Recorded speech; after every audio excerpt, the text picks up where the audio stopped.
Bakit hinahalikan mo yung mikropono? Anong ginagawa mo? Hindi ko hinahalikan. Ano ka ba? Kitang-kita ko eh. Ginaganon mo, hinahalikan mo talaga eh. Hindi, no. Hindi. Tinitest mic ko na mic test, mic test. Hello, hello. Test, test. No. Mic test. Yung mikropono o yung labi mo? Yung mic, syempre, tinitest ko yung mic. Ano ba? Ikaw? Pikon ka pa rin hanggang ngayon. Hindi ko yan. Gago Pikon ka pa rin. Gago Pikon ka pa rin. Pikon ka pa Bagong rin. shampoo yan, no? Sam, nandiyan ka na pala eh. Tara, rehearse na tayo. Tara. Nga pala, may bibigay ako sa'yo. May gift ka sa akin?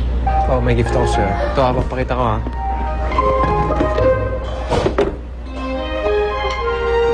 Ito. Sa scarf? Scarf. Oo nga. Ganito dapat yung ganyan. Oh, Ganyan. talaga? Oh, Yan. ang ganda.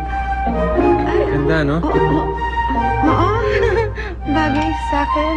Nabagay sa'yo. Oo.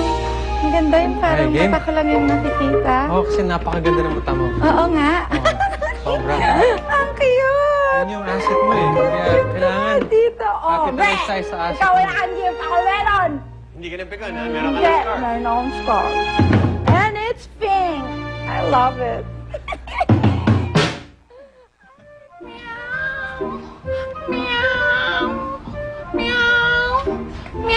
Oh, ano na naman yan? Pwede ba yung pusang yan, pabayaan mo na. Di naman pwede. Kung mali ang ginagawa niya, hindi ko siya pwedeng pabayaan. Tart naman eh. Kung yan ang talagang gusto niyang gawin, eh ba't di mo lang pabayaan? Teka, sino bang pinag-uusapan mo? Si Sam o yung pusa? Yung pusa, eh paano naman napasok si Sam dyan? Eh kasi pag pinag-uusapan mo si Sam, ganun din ang sinasabi mo eh. Paano naman eh? Ewan ko ba bakit kailangan mo pang pigilan? Eh kung yan naman talaga ang gusto niyang gawin, huwag mo nang pigilan, hayaan mo na. Ano? Hahayaan na lang natin mapuno ng dumi ang bahay natin? Ba't naman gagawin ni Sam yun? Pusa!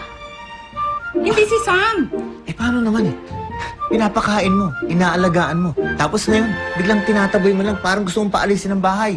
Aba, hindi naman ako papayag kung may ginagawa siyang mali. Ay, hindi pwede yan sa akin. Eh ano naman ang mali doon? Alam mo, ginagawa lang niya ang gusto niya. Yun lang naman ang natural sa kanya eh. Anong gusto mo? Kukonsintihin mo na lang siya?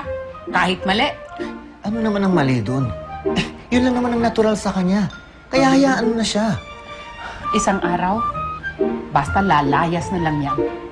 Hindi na tayo babalikan yan. Lahat ng sakripisyong ginawa natin para sa kanya, balewala na yan. At hindi natin siya mapapakinabangan. Ano naman pakinabang ang gusto mo? Nanghuli na naman siya ng mga daga eh. Anong daga? Si Sam! Teka, sino ba pinag-uusapan natin? Pag si Sam ang pinag-uusapan natin, sinasabi mo yung pusa. Pag yung pusa ang pinag-uusapan natin, sasabihin mo si Sam. Nagugulan ako sa'yo, ha? Alam mo bakit? Dahil yang si Sam at yung pusang yan, parehong pasaway.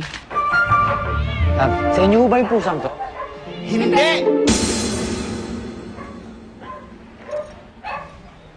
Oh, ano kailangan mo? Hinahanap ko ho si Elvis Fernandez. Ako ngayon. Bakit? Kayo si Elvis Fernandez? Oh, ako si Elvis Fernandez. Bakit? Ikaw nga ito.